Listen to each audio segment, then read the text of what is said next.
Oiê, vestibulindos e vestibulindas! Tudo bem com vocês? Espero que sim!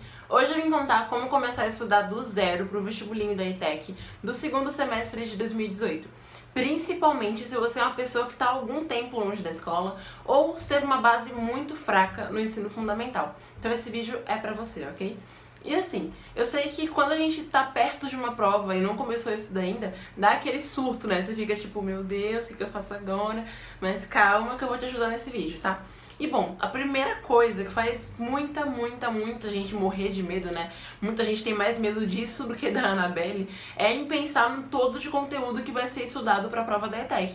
Porque a gente sabe que o vestibulinho da ETEC exige um conteúdo do ensino fundamental e parte desse conteúdo geralmente a gente não viu no fundamental, viu só no comecinho do médio. Ou seja, é conteúdo de fundamental e de médio. E pra quem tá longe da escola há algum tempo ou teve uma base muito ruim do fundamental, isso é um negócio complicado, né? Fica difícil lembrar tudo que você aprendeu, estudar tudo aquilo, principalmente em pouco tempo. Então, para facilitar a vida de quem vai prestar o vestibulinho, eu fiz uma lista dos assuntos que mais caíram nos últimos 10 anos de prova, ou seja, de 2008 até agora. E essa lista não só me ajudou, ela já ajudou vários alunos meus e também várias pessoas que me acompanham aqui pelo YouTube, pelo Instagram, enfim, e pode te ajudar também. Então, se você quiser, você pode baixar a listinha aqui embaixo no box de informações, e se você não quiser baixar, tudo bem, segue o baile, mas caso não queira baixar, recomendo fortemente que, assim como eu fiz, você analise todas as provas desde 2008 até agora, para você chegar nos assuntos que mais caem, tá? Porque é humanamente impossível estudar absolutamente cada coisinha que foi ensinada desde o ensino fundamental até agora, né? Em pouco tempo para a prova, ok? Aí quando você já tem um norte, né, já sabe mais ou menos o que estudar, afinal lá na checklist eu coloco ali cada tópico certinho, então você consegue até marcar qual você já estudou e tal. Então depois que você sabe isso, você começa a se perguntar, beleza amiga, mas por onde que eu começo, né? Então qual matéria que eu devo começar? Será que é português? Será que é matemática? Enfim. E bom, recomendo que você faça um sisteminha de FDI. O que é FDI? FDI é facilidade, dificuldade, impossibilidade. Ou seja, matérias que você considera fáceis, tipo, para pessoas de humanas, geralmente são matérias de humanas, né? Sei lá, história, enfim. Então, as fáceis, as difíceis e uma única matéria que você vai escolher como a maldição da sua vida. Aquela matéria que você não aguenta nem ouvir o nome. E essa única matéria, você vai dar uma estudada do básico dela para você conseguir entender pelo menos num contexto ali e acertar questões dessa matéria. As dificuldades são matérias que você vai demandar um pouco mais de tempo para elas, mais dedicação, para você conseguir aprender mesmo. Porque apesar de difíceis, você consegue aprender essas matérias, né? E as facilidades são aquelas que você aprende com tanta facilidade que você vai dar uma estudadinha rápida ou só revisar aquele conteúdo, já que ele não te exige tanto esforço, ok?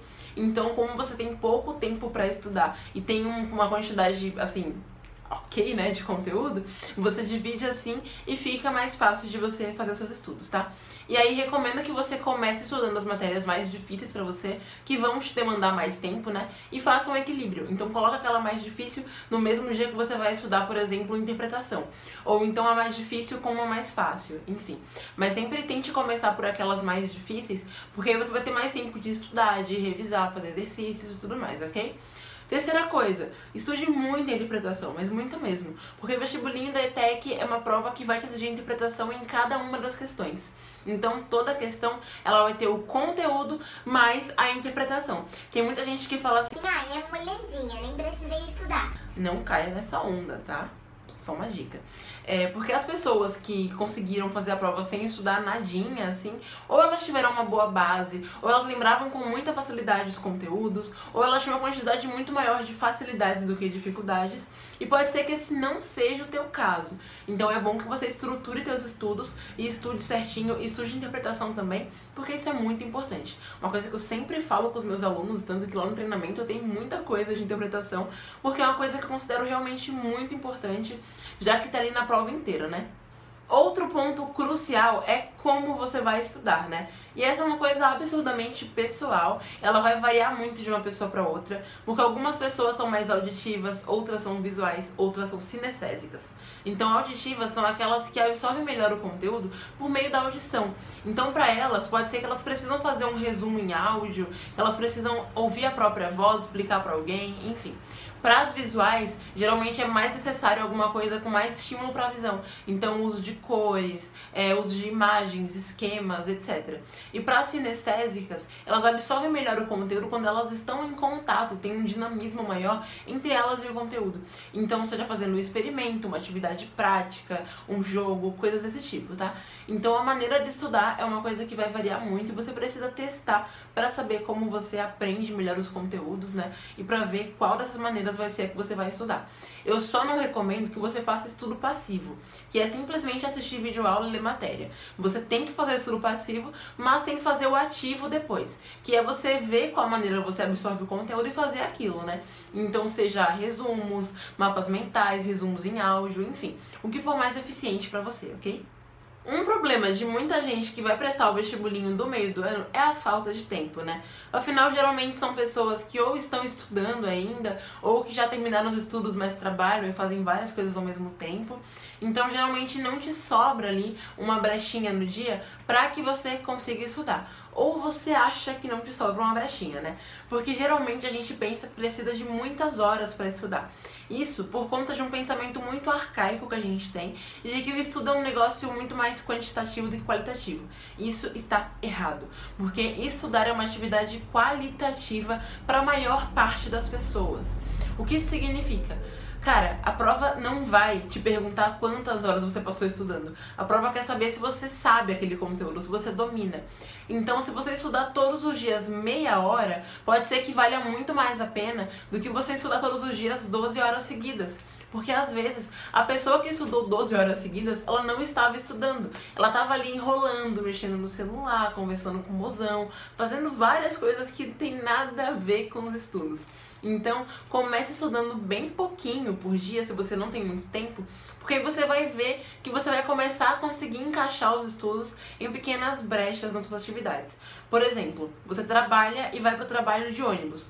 Se você pega um ônibus que é muito cheio, mas você consegue mexer no celular nele, você pode colocar seu material de estudos no teu celular e estudar pelo celular enquanto vai para o trabalho. Ou se você é uma pessoa que pega metrô, a mesma coisa. Ou então se você tem 1 hora de almoço, mas você almoça em 30 minutos. Você pode pegar, 20 minutos e estudar todos os dias. Então isso vai fazer com que você já comece a inserir os estudos na tua rotina e criar esse hábito de estudar. Obrigada, carro. Valeu, carro. Valeu mesmo. E criando esse hábito de estudar, você consegue ter um bom desempenho depois, ok? Uma outra coisa, né, que é muito prejudicial, e essa é mais para as pessoas que estão longe da escola há algum tempo, é meio que uma falta de pressão, sabe? Não é bem pressão, né? Mas é quando a gente tá na escola, a gente sente a necessidade de estudar. A gente pensa, mano, se eu não estudar, o professor vai me cobrar isso na prova. E quando você está estudando por conta própria, você não tem essa pessoa te cobrando. Tem que ser você por você mesmo. Então, todo dia quando você acordar, para e pensa no porquê que você quer fazer essa prova. Qual o sentido disso pra você? Você tá fazendo pra conseguir um emprego melhor, sair do que você tá, ir pra uma coisa mais da hora, pra ter mais conhecimento, pra colocar no teu currículo e conseguir uma vaga de emprego caso você não tenha um emprego ainda, ou então pra fazer um intercâmbio e já ter um conhecimento pra trabalhar fora, enfim. Então, pense sempre no porquê de você estudar, e isso pode te ajudar a criar essa consistência nos estudos, além do fato de começar aos pouquinhos também, né? E uma coisa bem interessante é você interligar as coisas que você faz.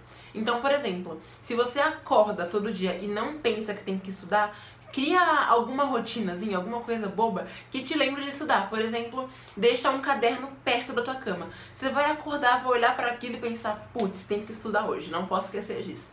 E aí, ao longo do dia, você vai acabar lembrando que precisa estudar. Então, sempre vá associando uma coisa a outra para que você consiga estudar, porque geralmente é muito difícil no começo mesmo, tá? E é necessário que a gente passe pelo menos ali, 1 semana, 14 dias, 21 dias, 30 dias, pra gente conseguir criar esse hábito mesmo e levar com mais força e com mais determinação depois. Uma coisa que eu acho que eu deveria ter falado no começo do vídeo, né, e não no final, é você determinar metas todos os dias, tá? Então determine metas diárias ou metas semanais. Porque determinar uma única meta, assim, tipo, passar na prova, é um negócio muito abstrato. E você não vai fazer nada pra cumprir essa meta, te conheço. Então estabeleça metas diárias. Por exemplo, hoje eu preciso estudar história. E é isso. Não importa, pode cair um raio na minha cabeça, mas eu vou estudar história, ponto final. Então, coloque metas pra todos os dias, ou pelo menos metas pra cada semana, que isso já te ajuda também a criar essa disciplina nos estudos. E claro, né, conseguir estudar pro vestibulinho da ETEC, belezinha? Por último, mas não menos importante, pratique. Pratique sempre com exercícios da ETEC ou exercícios que não sejam da ETEC, mas que sejam no mesmo nível de exigência. Porque assim você consegue ir medindo o quanto você está indo bem nos seus estudos, se você está conseguindo assimilar conteúdo ou se você não tá. Enfim, isso pode te ajudar muito, muito, muito, muito, muito mesmo, tá bom? Então é isso, espero que tenha gostado desse vídeo. Se você gostou, deixa um likezinho nesse vídeo, né, amiga? E até o próximo vídeo. Um super beijo e é isso. Tchau.